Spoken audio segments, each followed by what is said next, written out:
Friends, countrymen, cryptoholics, today we'll be discussing the Lightning Network. It's lightning! Zah! Electricity. Cool. Yeah. Now we're going to be discussing particularly what Lightning is, how Lightning is coming along, and how you can get out there and start using the Lightning Network today. It's pretty easy, actually. It's been made so easy over the past few months, it's kind of ridiculous how easy it is to use the Lightning Network these days. Let's start off, though, with what the heck is the Lightning Network? Well, the Lightning Network is essentially a payment channel layer which operates as a second layer on top of the Bitcoin network. It allows you to delay settlement in order to save on fees and to make instant or, well, near instant. Nothing's really instant in the world, is it? You know, half a second or a second. That's not technically instant. It's just really fast. Super fast. But that's pretty good. I'll take it. I can categorize that as instant, I suppose. Now, not all of the transactions are necessary to be written on the Bitcoin's blockchain, which is very important because we all know how clogged up the Bitcoin blockchain can get sometimes at times of high network traffic. Now, that hasn't happened in a while because of the down market, but it's going to happen again. We will see another bull run at some point in the future. And as more and more people start adopting Bitcoin, we are going to need more and more transactions. In fact, that is one of the big things right now stopping people from transacting using Bitcoin, because we do have these limitations on the network. For merchants, for example, and all these different things, people want it to happen fast. People want the fees to be low, especially the people paying, right? Now, how does it work? So let's say, for example, that a channel is opened up between you and me. So I can send you some Bitcoin. You can send Bitcoin back to me. Let's say we each put one Bitcoin on that channel. So we have a two Bitcoin total. So we can't send 3 Bitcoin because there's only 2 Bitcoin on the channel overall.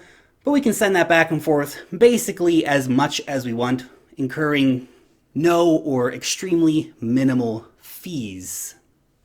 Now, when one of us wants to cash out, basically that's when it goes back on the blockchain. So we'll close that payment channel, record the final tally of who has what. So let's say I have 1.5 of those Bitcoins and you have half of those Bitcoins. I don't know how that happened. It just, I have more Bitcoin in this situation for some reason. But let's say that's the case. And then we settle that on chain. So you and I could transact back and forth 100 times. And then we have one on-chain settlement. Pay the miners their fees and just move on with our lives. Keep on going on like nothing happened. Lark got an extra half Bitcoin. Don't know how. It's just what happened, guys.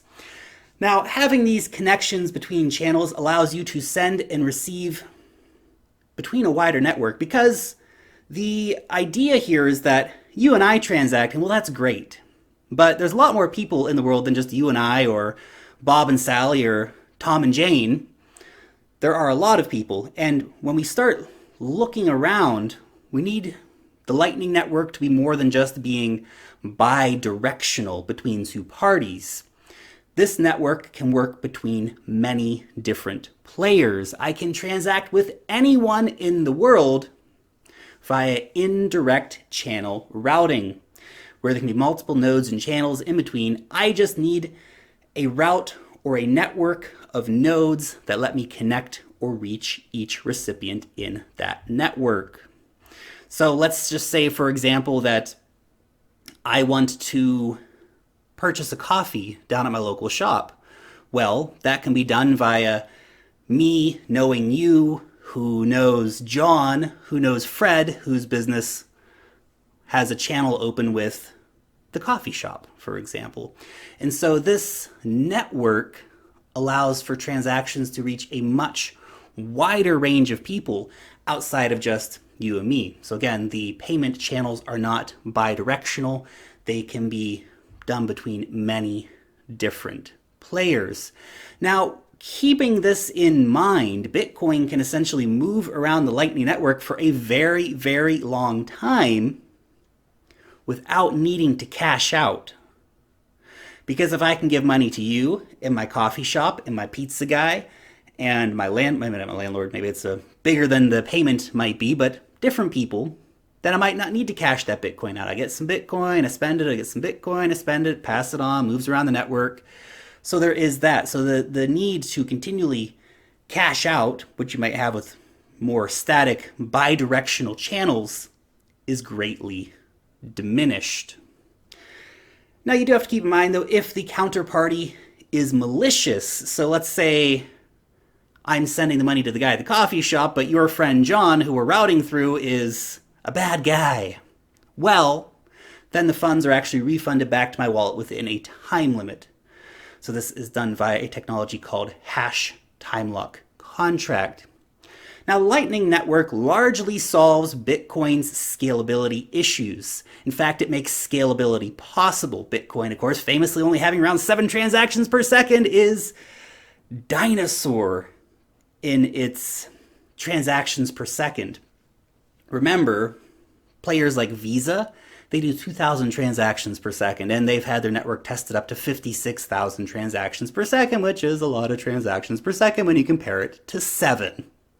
7 Bitcoin. Come on, Bitcoin. What are you doing, man? 7 transactions per second? Look, Bitcoin needs to do more than Visa, though.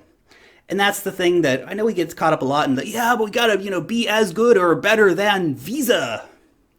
But I think we have to be better than all of them. We don't need to be better than just Visa or just MasterCard or just PayPal or just Discover. We have to be better than all of them. All of them. And Bitcoin with the Lightning Network can beat all of these payment providers. And that I find very, very interesting. And that's just the credit card networks and PayPal. But let's take the billions of people yet to even access these services. For you and I, having a plastic card that lets us access our money at a wide range of merchants and withdraw cash at a wide range of locations around the world is incredibly convenient. It seems like modernity in the future of the world. You have to remember, billions of people globally do not have access to this. Billions of people. It's mind-boggling. Let's just imagine when all of these people start getting access to financial services via the Bitcoin network. When they have their phones and they can make Lightning payments. Visa and MasterCard and PayPal, it's going to be the past. The future is going to be this, and I'm not even accounting here for, kind of because I'm mentioning it, but the coming IoT or Internet of Things device explosion. Imagine parking your car, and now your car is talking to the parking meter and they're making a transaction using the Lightning Network. All these things become possible, and more transactions per second will be needed. Theoretically, the Lightning Network is capable of 1 million transactions per second. That's a lot of transactions per second, and certainly a lot more than 7 when it comes down to it. Now, transactions on Lightning are not recorded on the blockchain, as previously mentioned, but they do use shared onion routing by default, which essentially provides users with a more private way of transacting Bitcoin compared with standard Bitcoin transactions. So that's pretty cool. So it does add this kind of extra layer of increasing privacy, at least to an extent, using the Lightning Network. So that is definitely a bonus of Lightning as well. And then, of course, it's worth reiterating Bitcoin's fee problem back in December 2017, January 2018, we did see fees hitting upwards of $50. $50 to send a Bitcoin transactions, more sometimes.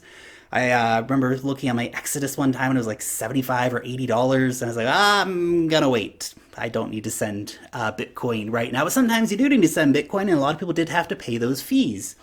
And that's unacceptable. And that's why Lightning Network is great, because we can see people moving this money around for incredibly low fees. Now you still have to cash out at some point. Yeah, you can spend it at merchants and different things like this, and that money might go around for a very, very long time, but at some point that Bitcoin's probably going to be needed to move out of the Lightning Network and be sold on COINBASE or something like that, as an example. So you might still be beholden to high network fees. The Lightning Network is not the be-all, end-all for Bitcoin. They are working on different implementations, again, to help the situation of scalability because the 7 transactions per second is still woefully low. So if we have a lot of people trying to move their funds from the Lightning Network over to Coinbase, we can still hit this high fee situation happening. It's not perfect, but it's definitely a step in the right direction. Now, a lot of people, quite a few people, some people, mostly people from Bitcoin Cash and Bitcoin Satoshi Vision, let's keep it real, are out there arguing about the Lightning Network changing the economics of Bitcoin. There will be fewer on-chain transactions. You gotta keep that real. How is it not going to happen? You're gonna have people transacting largely across the Lightning Network. People might only rarely cash out. So in that situation, yeah, there will be fewer on-chain transactions. This means there'll be fewer fees going to the miners. It's also gonna mean that the network is gonna be free from the burden of having to deal with all these on-chain transactions. It makes that golden chalice of going out and buying a coffee easily possible. I mean, newsflash, you can actually you can just do it. You can just go and buy a coffee and pay in Bitcoin. But if you have a time of high network fees, you're probably not going to buy a $3 cup of coffee and then pay $50 to send the transaction, are you? No, you're not going to do that unless you're crazy or you really, really need your coffee. Guess both are possible. Now, in terms of the ideological debate, I definitely think it's an important conversation to have regarding layer 2 solutions. Some people believe, of course, that everything should only be on chain, that layer 2 solutions are dangerous, that layer 2 solutions go against the principles of cryptocurrency, that layer 2 solutions will degrade the economics of incentivizing miners to run the network, especially as the block reward decreases. Remember, the Bitcoin halvening is coming up, and then another 4 years after that, there is another halvening. So at that point, we're going to be down to 3 Bitcoin per block reward, or 3 Bitcoin and some change. But that, if Bitcoin's worth $500,000 by then, miners are still going to be pretty gosh darn incentivized. But if Bitcoin's only worth $3,000, then there may not be as much incentive for miners to keep maintaining the network. Now, so we'll have fewer miners, but that means the network will be less secure. So there is this balancing act, and yes, the economics of Bitcoin are still in an experimental stage in a lot of ways. But if you are a person who is adamantly against layer 2 solutions, I have great news for you. You got Bitcoin Cash, you got Bitcoin Satoshi Vision. Those will be your Bitcoins, because BTC is going the route of the layer 2 solution. And I think that is a really positive thing, to be honest. It is innovation. It is a way to drastically reduce fees. And yes, there will still be incentives for miners. And yes, there will still be transaction fees. So that's important to keep in mind. And also, on the flip side, Bitcoin Cash and Bitcoin Satoshi Vision with much larger blocks will inevitably lead to the centralization of miners and the centralization of nodes, as the blockchain size will essentially become so big that maintaining that data will cost huge amounts of money to store, and then it will again be a centralized process. So there is that conversation to be had as well. It's its own experiment. The people running those experiments, power to them, but I'm not interested in those experiments. I like what the Lightning Network's doing, and I think that it is a great solution in terms of moving Bitcoin forward. Then, of course, there is the argument about security, and it's also kind of the argument of centralization of the Lightning Network hubs. So the security concerns with that, well, it's not settling on chain, therefore you're dealing with this second layer solution, which may not be as secure. There is that to consider. Now, in terms of the centralization of the Lightning Network hubs, in order to maintain adequate liquidity, there could be some huge capital requirements, which is speculated will lead to the formation of centralized hubs. So one person is going to put in 100 Bitcoin, for example, and they're going to try and collect a little bit of fees maybe off that or something. And that centralized hub will route a lot of transactions. Now, putting that much on the Lightning Network, putting 100 Bitcoin down on the Lightning Network, that is a huge capital requirement. And yes, it is some kind of a bit of centralization, right? And maybe we will have these centralized hubs whose sole purpose will be to provide Lightning Node as a service. So there's that to keep in mind. But the conversation about centralized versus decentralized is not a black and white issue, and it's often represented as being a black or white issue. But the reality is it is a shades of gray issue. It is degrees of centralization or decentralization. So there will still be large degrees of decentralization even in this kind of situation, but there will also be degrees of centralization. And that is an important thing to keep in mind. There are trade-offs to having a layer 2 solution. It's very real. That's an actual part of the conversation. Can't ignore it. But again, there is an economic incentive to not have too much money on any one given hub, because if I'm running a hub and I've got 100 Bitcoin on there, that's a big stake. That's a lot of money I'm putting down on the line. It's essentially sitting in a hot wallet, and that security issue will make it less likely that massive power centers will emerge, and it does disincentivize, at least to a degree, disincentivizes centralization. The good news about Lightning Network, all that stuff aside, arguments about economics and how it works and stuff, is that Lightning Network is becoming super user-friendly, and that I find incredibly encouraging. There are some amazing wallets which you can download today. Go out there. They've got them for Android and they have them for iOS. Wallet of Satoshi is the one that I've got downloaded on my phone. Super easy to use, super user-friendly, super intuitive, does everything a cryptocurrency wallet what you basically want it to do. Allows you to send and receive Bitcoin. Simple, great, innovative, amazing. We also have the Blue Wallet. I haven't downloaded that one personally, but it does have some great reviews. People do say it has a very nice user interface, etc. So go and check either of those out if you want to get yourself a Lightning wallet that will let you access the Lightning Network and be able to send Bitcoin using almost no fees at all. So all the things that sound tricky about the Lightning Network are going to be handled by the wallets. These services are making Bitcoin an experience much akin to other digital wallets. And that's really, really important, because I'm talking about things like, Alipay or whatever it might be, these really simple mobile apps that allows you to send money from person to person. This is getting to that kind of level where we're going to see super easy to send Bitcoin. Fast, cheap, easy. That is the key. We have to make it more user-friendly. And when it is more user-friendly, then we're going to see more merchants figuring out, hey, there are benefits to accepting this. All I need to do is get that QR code on my iPad here, and I'm going to be able to accept Bitcoin via the Lightning Network, which is pretty cool.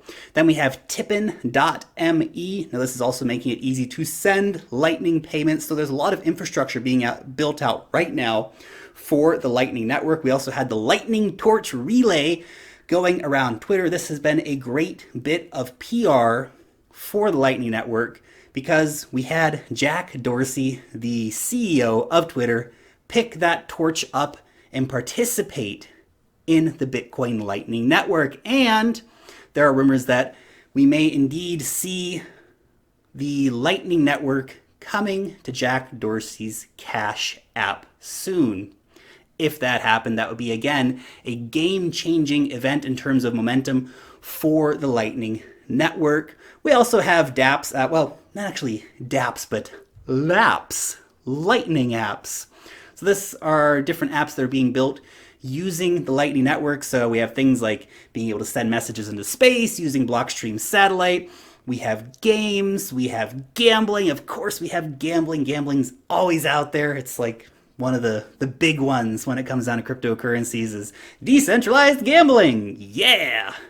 And a host of other experiments from music to art, all taking place using the Lightning Network, which is encouraging. People are experimenting with it. People are playing with it. People are seeing what they can do with the Lightning Network. And as time goes by, the Lightning Network is going to become more and more mainstream. And all of this information, well, I mean, not all of it, but a lot of the information that I've shared with you today about how the Lightning Network works and what it does and the economics arguments and all these different things are not even going to matter. just be kind of some fun relics you can look back on and go, that was interesting when people cared about all this stuff. But the real thing is going to be when people are just using it. When people who know nothing about Bitcoin really are using Lightning-enabled wallets to buy coffee when they go to Hong Kong on holiday or whatever it might be. That is going to be the moment when we realize we've done it, we've got there, Because just like the early days of the internet, the kinks are being worked out in all these systems. It's getting more and more user-friendly all the time. Wallet of Satoshi is amazing. Again, Blue Wallet, check it out. It has great reviews. So it is becoming more and more human for people every day, and I find that just super encouraging to see how it is developing. And then, of course, we have things like Lightning Network cross-chain atomic swaps. That's also a very important part of the picture, because when this becomes a regular reality, it could be huge in making acceptance of a wide range of cryptocurrencies very, very easy. Imagine you walk into a shop and you say, oh, they only accept Bitcoin here, let me just do a quick atomic swap and I'll send Litecoin, let it get swapped over for Bitcoin, bada bing, bada boom, payment made. That will be very important. Now, of course, that will put pressure on other cryptocurrencies who are not Bitcoin. That is a part of the conversation here as well, because how relevant will many of these other cryptos be if Bitcoin has everything, if Bitcoin does everything for everyone in all ways? That is the maximalist argument that there is no reason for anything besides Bitcoin. I don't think that's true. I think there's a lot of reason for a lot of different tokens and blockchains, that Bitcoin won't do everything. It's going to do a lot of things, and that's amazing. That's why Bitcoin is the king. That's why Bitcoin remains at the top, because of what is being built for it, because of the direction that it is going in. And that's cool. That's really, really cool. Also, of course, you have to keep in mind that so much of the Lightning Network, it's advancing amazingly, but it is still relatively experimental, and it has a lot of proving to do still in order to calm the fears of the critics. But the Lightning Network is out there. It's alive, it's living, and it's growing, and it's being experimented with, and it's growing organically. We see a lot of cool things happening. CoinGate recently announced they're adding 4,000 merchants to the Lightning Network. Thousands of channels are open, around 25,000 at the current moment. We have around 6,000 nodes, and the network capacity is currently around 650 Bitcoin, and people are transacting. People are buying things. People are sending money back and forth to each other. It's happening already. The future is here today. Yes. Anyway, just an update on the Lightning Network, kind of what it is and kind of where it is at the moment. You will let me know down below what you think about the Lightning Network. Have you tried out the Wallet of Satoshi? Have you tried out Blue Wallet? Let me know about it down below in the comment section. I'd be really interested to hear your feedback on the Lightning Network or any of the laps or wallets that are associated with it. Thank you guys so much for watching the video. As always, you rock. Seriously, thank you so much for watching the video. And if you enjoyed the video, leave a thumbs up on it. That would be supremely awesome, guys, without a doubt. If you're new around here, subscribe to the channel, and you can always hit that notification bell down below to know when I put out a new video. Long live the blockchain, and peace out till next time.